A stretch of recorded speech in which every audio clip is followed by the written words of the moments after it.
نحمده ونصلي على رسوله الكريم أما بعد أعوذ بالله من الشيطان الرجيم بسم الله الرحمن الرحيم يا بني آدم قد أنزلنا عليكم لباسا يواري سوآتكم وريشا ولباس التقوى ذلك خير ذلك من آيات الله لعلهم يذكرون يا بني آدم لا يفتننكم الشيطان كما أخرج أبويكم من الجنة ينزع عنهما لباسهما ليريهما سوآتهما إنه يراكم هو وقبيله من حيث لا ترونهم إنا جعلنا الشياطين أولياء للذين لا يؤمنون صدق الله مولانا العظيم. فرمایا کہ یا بنی آدم، اے آدم کے بیٹو، یعنی پوری نسل انسانی کو خطاب ہے، اے سارے کے سارے انسانوں، قد انزلنا یقیناً ہم نے نازل کیا ہے علیکم تم پر لباساً لباس، یعنی جو لباس انسان پہنتا ہے اللہ نے فرمایا کہ یہ بھی میں نے نازل کیا ہے۔ نازل کرنے سے مراد یہ ہے کہ انسان کی فطرت میں ڈال دیا ہے کہ وہ لباس پہنے، اور اس لباس کے سارے اسباب زمین کے اندر مہیا کر دیے ہیں جس سے انسان اپنے لباس کو بنائے۔ اور لباس کا مقصد کیا بتایا؟ یواری سوآتکم، جو تمہاری شرمگاہوں کو ڈھانپتا ہے، جس سے تم ڈھانپتے ہو اپنی شرمگاہ کو، وریشا، اور تمہارے لیے زینت کا باعث بنتا ہے، وَلِبَاسُ التَّقْوَى ذَلِكَ خَيْرٌ، البتہ اللہ نے فرمایا کہ جو دلوں کا لباس ہے، تقویٰ ہے، دلوں کے اندر اللہ کا خوف ہے، دلوں کے اندر جو شرم و حیا ہے، یہ اس لباس سے بھی بہتر ہے۔ ذالک من آیات اللہ، فرمایا یہ لباس بھی اللہ کی آیتوں میں سے ہے، نشانیوں میں سے ہے، لعلہم یتذکرون، تاکہ تم یاد دہانی حاصل کر سکو۔ لباس کا مسئلہ ایک بڑا اہم مسئلہ ہے، خاص طور پر ہمارے یہاں جو پاکستان اور ہندوستان کے مسلمان ہیں، انہوں نے اس کو عجیب مسئلہ بنا لیا ہے۔ یہ سمجھتے ہیں کہ ایک خاص قسم کا لباس اسلامی لباس ہوتا ہے، ایسا بالکل بھی نہیں ہے۔ شلوار قمیض کوئی اسلامی لباس نہیں ہے، نہ کوئی پینٹ شرٹ وغیرہ اسلامی لباس ہے، ٹھیک ہے۔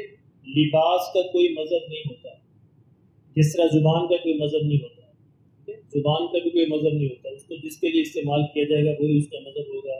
لباس بھی اگر اصولوں کے مطابق ہوگا تو اسلامی ہوگا، نہیں ہوتا غیر اسلامی ہوگا۔ اللہ نے یہاں پہ بڑا واضح فرما دیا کہ ہم نے لباس کو نازل کیا دو مقاصد کے لیے۔ نازل کرنے سے مراد کہ لباس کے اسباب رکھے ہیں اور تمہاری فطرت میں ڈال دیا ہے۔ دیکھیں انسان کی طبیعت میں ہے، فطرت میں، کہ وہ اپنے آپ کو ڈھانپتا ہے، جانوروں کی فطرت میں نہیں ہے۔ جانور ایسا نہیں کرتے کیونکہ اللہ نے ان کی فطرت کے اندر رکھا ہی نہیں۔ یعنی وہ قبائل افریقہ کے دور دراز قبائل جو مہذب نہیں ہیں، جن کو کسی علم کا تعلیم کا نہیں پتہ، وہ بھی کوشش کرتے ہیں کہ اپنی شرمگاہ کو ڈھانپیں، کم از کم اتنا وہ ضرور کر لیتے ہیں، ان چند پتوں سے، چند لکڑیوں سے اپنی شرمگاہ کو، عورتیں اپنے سینوں کو ڈھانپ لیتی ہیں، کیونکہ یہ انسان کی فطرت کے اندر موجود ہے، انسان کی طبیعت میں اللہ نے رکھا ہے کہ وہ اپنے آپ کو ڈھانپے۔ اور دوسرا مقصد یہ بتایا کہ وریشا تمہارے لیے زینت کا باعث بھی بنتا ہے۔ دیکھیں اگر انسان ننگا ہو تو وہ جانور کی طرح ہوتا ہے، یعنی جانور کو کھڑا کر دیں، انسان کو کھڑا کر دیں تو کوئی یعنی بالکل جانور کی طرح لگے گا۔ تو یہ فرمایا کہ یہ جو ہے اس کے دو مقاصد ہیں، شرمگاہ کو ڈھانپنا اور تمہارے لیے زینت کا باعث بننا۔ لباس کے بارے میں ہمارے ہاں جو غلط فہمیاں پھیلائی جاتی ہیں، اسی لیے دین اسلام نے کوئی لباس کی شکل مقرر نہیں کی۔ ہر علاقے، ہر موسم میں، ہر علاقے میں ہر مختلف طرح کا لباس ہوگا۔ صرف نبی صلی اللہ علیہ وسلم نے اصول مقرر کیے ہیں، اگر ان اصولوں کے مطابق وہ لباس پہنا جائے گا تو عین اسلام، اس کی شکل بھی کوئی بھی ہو سکتی ہے۔ سب سے پہلا اصول یہی ہے جو قرآن نے بیان کیا کہ لباس تمہارے شرمگاہوں کو ڈھانپنا، سطر ڈھانپنا چاہیے۔ لباس ایسا ہو کہ جس سے جسم کے اعضاء نمایاں نہ ہو، یعنی اگر کسی ایک عورت نے برقع پہنا ہوا ہے اور برقعے کے اندر اس کے اعضاء نمایاں ہو رہے ہیں، وہ لباس نہیں ہے، اس کا اسلام سے کوئی تعلق نہیں ہے۔ لباس کی پہلی شرط یہ ہے کہ جسم کے اعضاء نمایاں نہ ہوں، اور دوسری شرط بھی قرآن نے بیان کر دی، وہ شرط یہ ہے کہ زینت کا باعث بنے، کہ بے ڈھنگا لباس نہ ہو، عجیب و غریب قسم کا لباس ہو کہ انسان مذاق بن جائے معاشرے کے اندر۔ یعنی معاشرے کا جو عام دستور ہے، جو معاشرے کا عرف ہے، جس کو معاشرے میں پسندیدہ سمجھا جاتا ہے، اس کے مطابق ہونا چاہیے، نہ کہ عجیب و غریب کارٹون قسم کا لباس پہن لیا جائے۔ اور مزید اللہ کے رسول صلی اللہ علیہ وسلم نے فرمایا کہ ایک مرد کا لباس عورت کے مشابہ نہیں ہونا چاہیے، اور عورت کا لباس مرد کے مشابہ نہیں ہونا چاہیے، اور مسلمانوں کا لباس اس طرح کا نہیں ہونا چاہیے کہ کسی غیر مسلم کے مذہب کا نشان ہو، یعنی کوئی مذہبی علامت ہو ان کی، اس طرح کا لباس نہیں ہونا چاہیے۔ جس طرح خاص قسم کی سلیب پہنتے ہیں کرسچین کے جو پادری وغیرہ، اس قسم کی مشابہت نہیں ہونی چاہیے۔ اگر ان اصولوں کے اندر لباس بنایا، کوئی بھی شکل اس کی بنا لی جائے تو وہ عین اسلامی ہوگا، اور اگر ان اصولوں کو پورا نہ کیا جائے تو چاہے وہ شلوار قمیض ہو، چاہے تہمت ہو، جو بھی ہو، تو وہ لباس غیر اسلامی ہوگا۔ یعنی تہمت کو اگر اس طرح باندھا جائے کہ آپ کی سطر جو ہے وہ نہ ڈھانپے، یعنی پنجاب کے دیہات میں ہم نے بہت سے تہمت ایسے دیکھے کہ سطر کھل جاتی ہے، تو وہ اس سے کوئی تعلق نہیں اسلام سے۔ پہلا اصول یہ ہے اسلام کے لباس کا کہ وہ سطر کو ڈھانپے، پردہ پوشی کرے۔ اگر پردہ پوشی نہیں کرتا، اعضاء کو نمایاں کرتا ہے اور بے ڈھنگا لباس ہے، تو وہ قرآن کے دو اصولوں پہ پورا نہیں کرتا۔ اب دیکھیں یعنی عجیب یہاں پہ مذاق ہے کہ ایک مولوی صاحب جناح کیپ پہن کے اور شیروانی پہن کے اسلامی لباس پہ لیکچر دے رہے ہیں کہ یہ اسلامی لباس کوئی تعلق نہیں ہے، جناح کیپ کا اسلام سے کوئی تعلق نہیں ہے، شیروانی کا اسلام سے کوئی تعلق نہیں ہے۔ نبی صلی اللہ علیہ وسلم نے جو لباس پہنا عرب کے دستور کے مطابق پہنا، تو عرب کے اندر ایک خاص ماحول تھا، عرب کلچر تھا۔ اگر اللہ کے رسول صلی اللہ علیہ وسلم اس علاقے کے اندر تشریف لاتے، یہاں ظاہر کہ یہاں کا پھر بھی کلچر اختیار کرتے، تو لباس کا تعلق کلچر سے ہوتا ہے، تہذیب سے ہوتا ہے، علاقے سے ہوتا ہے، موسم سے ہوتا ہے۔ ان کے مطابق لباس بدلتے رہتے ہیں، لباس بدلتے جائیں، اس سے کوئی ذرائع اسلامی نہیں بنے گا، بشرطے کہ چار اصول پورے ہوں۔ چار اصول کون سے ہیں؟ دو قرآن نے بیان کر دی، دو اللہ کے رسول نے بیان کر دی۔ قرآن نے کیا بیان کیا کہ تمہاری سطر ڈھانپی ہونی چاہیے، اعضاء تمہارے نمایاں نہ ہو، نہ مردوں کے نہ عورتوں کے۔ اچھا، یہ جو ٹراؤزر جو پینٹ ہے، اس کو میں اس لیے ناپسند کرتا ہوں کہ اس میں آپ سجدے میں جائیں تو اعضاء نمایاں ہوتے ہیں، یہ اس لیے ناپسندیدہ ہے۔ ویسے اس میں کوئی حرج نہیں ہے، پہنا جا سکتا ہے، خاص طور پہ نماز میں جب آپ رکوع میں جاتے ہیں، سجدے میں جاتے ہیں، تو آپ کے جو نشیب و فراز ہے جسم کے، وہ نمایاں ہوتے ہیں، اس لیے اس حوالے سے اس کو اوائڈ کرنا چاہیے۔ ویسے عام زندگی میں پہننے میں کوئی حرج نہیں ہے، نماز میں اس میں یہ کباہت ہے۔ اور دوسرا اصول یہ بیان کیا کہ وہ زینت کا باعث بنے، بے ڈھنگا لباس نہ ہو، یعنی انسان کارٹون نہ لگے، عجیب شکل نہ بنے، اسی کو مناسب شکل ہونی چاہیے۔ تیسرا اصول اللہ کے رسول نے بیان کیا کہ مردوں کا لباس عورتوں کی طرح کا نہیں ہونا چاہیے، عورتوں کا لباس مردوں کی طرح نہیں ہونا چاہیے۔ اور چوتھا اصول بھی اللہ کے رسول نے بیان کیا صلی اللہ علیہ وسلم کہ کسی غیر مسلم کی جو مذہبی شعار ہیں، جو مذہبی علامتیں ہیں، ان کے مطابق نہیں ہونا چاہیے۔ اچھا، اس کے بعد اللہ نے پھر فرمایا کہ وہ لباس التقویٰ ذالک خیر، کہ لوگوں اس سے بھی بڑا ایک لباس ہے، وہ تمہارے دلوں کا لباس ہے۔ اگر دلوں کے اندر شرم نہیں ہے، دلوں کے اندر حیا نہیں ہے، دلوں کے اندر اللہ کا خوف اور ڈر نہیں ہے، خشیت نہیں ہے، تو کوئی ظاہری لباس کچھ نہیں کرے گا۔ پہلے دلوں کے اندر اس لباس کو بناؤ، پھر اس کی شکل ظاہر میں بناؤ۔ ہمارے ہاں الٹ ہوتا ہے، ہم پہلے ظاہر میں بناتے ہیں، پھر کہتے ہیں دل کے اندر اتر جائے، ایسا ہوتا نہیں۔ پہلے اندر تبدیل کرنا پڑتا ہے، پھر وہ باہر آتا ہے۔ باہر سے اندر جانا مشکل ہوتا ہے، اندر سے باہر آنا آسان ہوتا ہے۔ اسلام کی ترتیب یہی ہے، پہلے دلوں پر محنت کی جائے، دل کے اندر اللہ کا خوف پیدا ہو، پھر اس کے آثار جسم پر نمایاں ہونا شروع ہو جائیں گے۔ آپ کتنے حضرات دیکھیں گے کہ جن کی بظاہر بڑی بڑی شکلیں ہیں دینی، لیکن دلوں میں اللہ کا خوف نہیں ہوتا، تو دلوں وہ وہی کام کر رہے ہوتے ہیں جو اللہ کی بے خوفی کی علامت ہوتی ہے، گناہ کی علامت ہوتی ہے، چونکہ ان کا دین اندر سے باہر نہیں آیا، باہر سے اندر پھر جاتا نہیں ہے۔ یہ مسئلہ ہے۔ فرمایا کہ یا بنی آدم، اے انسانوں، لا یفتننکم الشیطان، شیطان کہیں تمہیں بہکا نہ دے، شیطان کہیں تمہیں فتنے کے اندر نہ ڈال دے، کما اخرج ابویکم، جس طرح تمہارے ماں باپ کو اس نے نکالا تھا، من الجنہ، جنت سے۔